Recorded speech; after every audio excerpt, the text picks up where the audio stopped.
তৃণমূলকে ভোট দিয়েছিলেন। আমি আস্তে আস্তে শুনছিলাম অপুদা বলছিলেন তৃণমূলের মধ্যে এরকম বহু মানুষ আছেন যাদের মধ্যে বিবেচনা রয়েছে, বিজেপির মধ্যেও এরকম বহু মানুষ আছেন যাদের চিন্তা ভাবনা বিবেচনা রয়েছে, তারা কেউ আমাদের শত্রু নন। আমাদের লড়াই কোনো তৃণমূলকে ভোট দেওয়া, বিজেপিকে ভোট দেওয়া সাধারণ মানুষের বিরুদ্ধে নয়। আমাদের লড়াই মানুষের ভোটে জিতে যারা লোকের টাকা চুরি করছে, যারা ক্ষমতায় এসে দাঙ্গা করছে, ধর্মের নামে মানুষকে ভাগ করছে, আমাদের লড়াই তাদের বিরুদ্ধে। কে কবে তৃণমূলকে ভোট দিয়েছে, কে কবে বিজেপির মিছিলে গেছে, তিনি আমাদের শত্রু নন। সেই মানুষকে বলছি। এবার তাকিয়ে দেখুন তো রাজনীতিকে কোন তৃতীয় শ্রেণীর ধান্দাবাজি তারা নামিয়ে এনেছে। চিন্তা করতে পারেন, লোকসভা ভোটে প্রার্থী ঠিক হচ্ছে অর্জুন সিং, একটা লোক, ও পৃথিবীর প্রথম অর্জুন, যে নিজেও জানে না পাণ্ডবদের সাইডে আছে না কৌরবদের সাইডে আছে। মঞ্চে গিয়ে বসে আছে মমতা ব্যানার্জি আমার নাম ঘোষণা করবে বলে, হাঁ করে তাকিয়ে আছে। ব্যারাকপুরে আমার নাম ঘোষণা হবে, আমি হাত নাড়বো। নাম ঘোষণা হলো না, তার বদলে একটা লোকের নাম ঘোষণা হলো। ও মা, মঞ্চ থেকে মমতা ব্যানার্জিকে গাল দিতে দিতে নেমে আসলো। ও ব্রিগেড গেছিল মমতা ব্যানার্জি জিন্দাবাদ বলতে বলতে, ব্রিগেড থেকে ফিরছে মোদি জিন্দাবাদ বলতে বলতে। এটা হচ্ছে রাজনীতি। এই যে তাপস রায়, ছোটবেলা থেকে ওনার নাম শুনে আসছি, তখন আমরা রাজনীতি থেকে বহু দূরে স্কুলে পড়ি, তখন থেকে শুনি তাপস রায় ছাত্র পরিষদের সেক্রেটারি, সভাপতি, সজ্জন লোক। পরবর্তীকালে আলাপ হয়েছে, দেখেছি অত্যন্ত ভদ্রলোক, শিক্ষিত মানুষ, এই নিয়ে কোনো সন্দেহ নেই। তিনি হঠাৎ করে প্রেস কনফারেন্স করে বলা শুরু করলেন যে সুদীপ বন্দ্যোপাধ্যায়কে মেনে নেব না। কেন মেনে নেব না?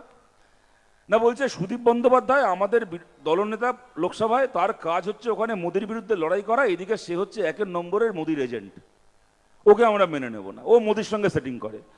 আমরা দেখে ভাবলাম, দেখেছো, তাও তো কিছুটা সৎসাহস হয়েছে। গোটা তৃণমূলের পিসি ভাইপো সবাই মোদির এজেন্ট, সবাই মোদির সঙ্গে সেটিং করে, ঠিক আছে, সবার কথা বলতে পারছে না, অন্ততপক্ষে একজনের কথা তো বললো, সুদীপ বন্দ্যোপাধ্যায়ের কথা বললো। ও মা, দুদিন পরে দেখি সুদীপ বন্দ্যোপাধ্যায় কেন বিজেপির সঙ্গে সেটিং করেছে, তার প্রতিবাদে তাপস রায় বিজেপি জয়েন করেছে। এটা হচ্ছে রাজনীতি। তাই আপনাদেরকে বলছি, আপনাদের কাছে অনুরোধ করছি, আমাদেরকে সমর্থন করুন, আমাদেরকে ভোট দিন।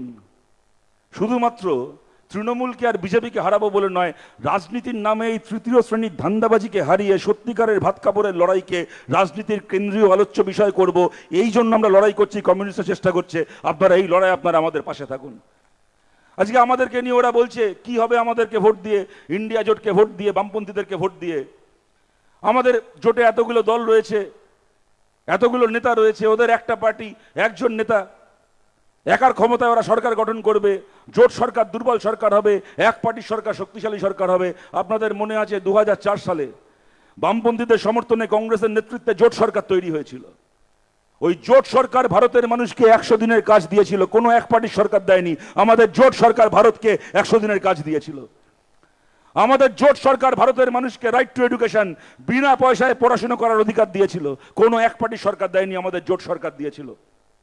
আমাদের জোট সরকার ভারতের মানুষের জন্য তথ্যের অধিকার জানার আইন।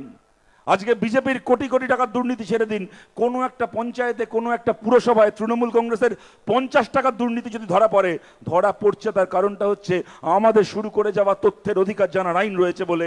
আজকে একটা বিডিও অফিসে, ডিএম অফিসে চিঠি দিয়ে জানা যায়, তথ্য তলব করা যায় সরকারি অফিস থেকে, কোথায় ক টাকা বরাদ্দ হয়েছিল, ক টাকা খরচা হয়েছে, ক টাকা চুরি হয়েছে। আজও দেশের মানুষ লড়তে পারছে এই চুরির বিরুদ্ধে, আমাদের তৈরি করে যাওয়া তথ্যের অধিকার জানার আইন, রাইট টু ইনফরমেশন আছে বলে।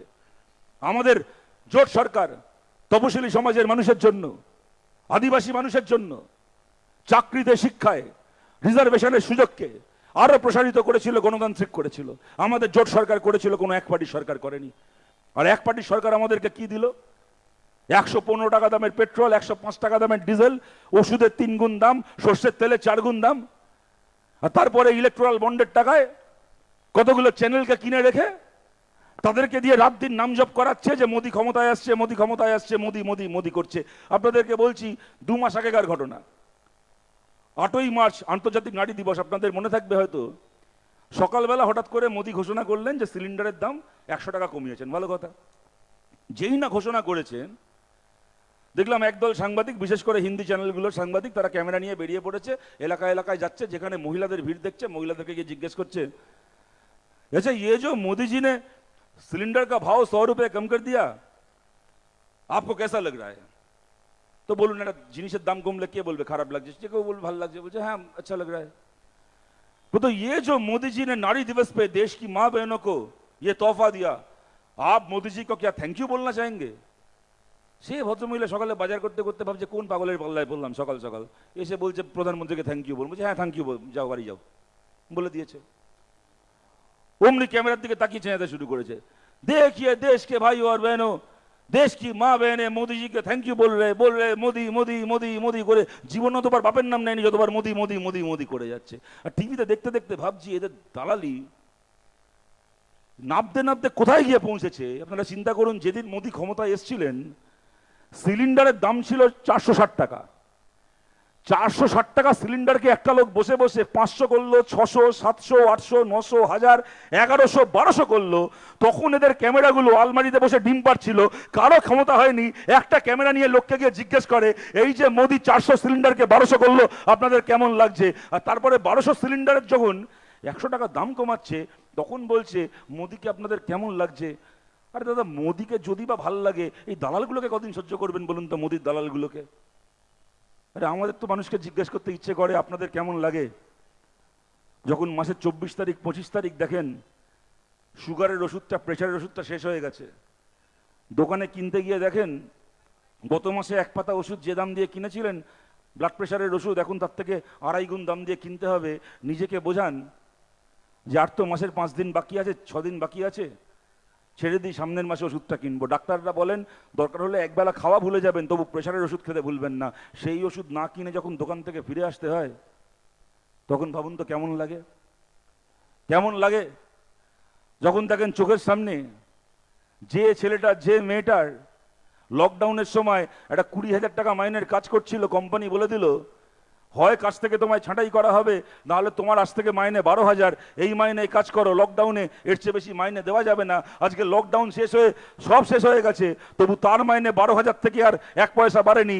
আজ থেকে 4 বছর আগে যে মাইনে কাজ করছিল, 4 বছর পরে তার অর্ধেক মাইনে কাজ করতে হচ্ছে। তখন সেই ছেলেটা, সেই মেয়েটার কেমন লাগে? কতদিন ধরে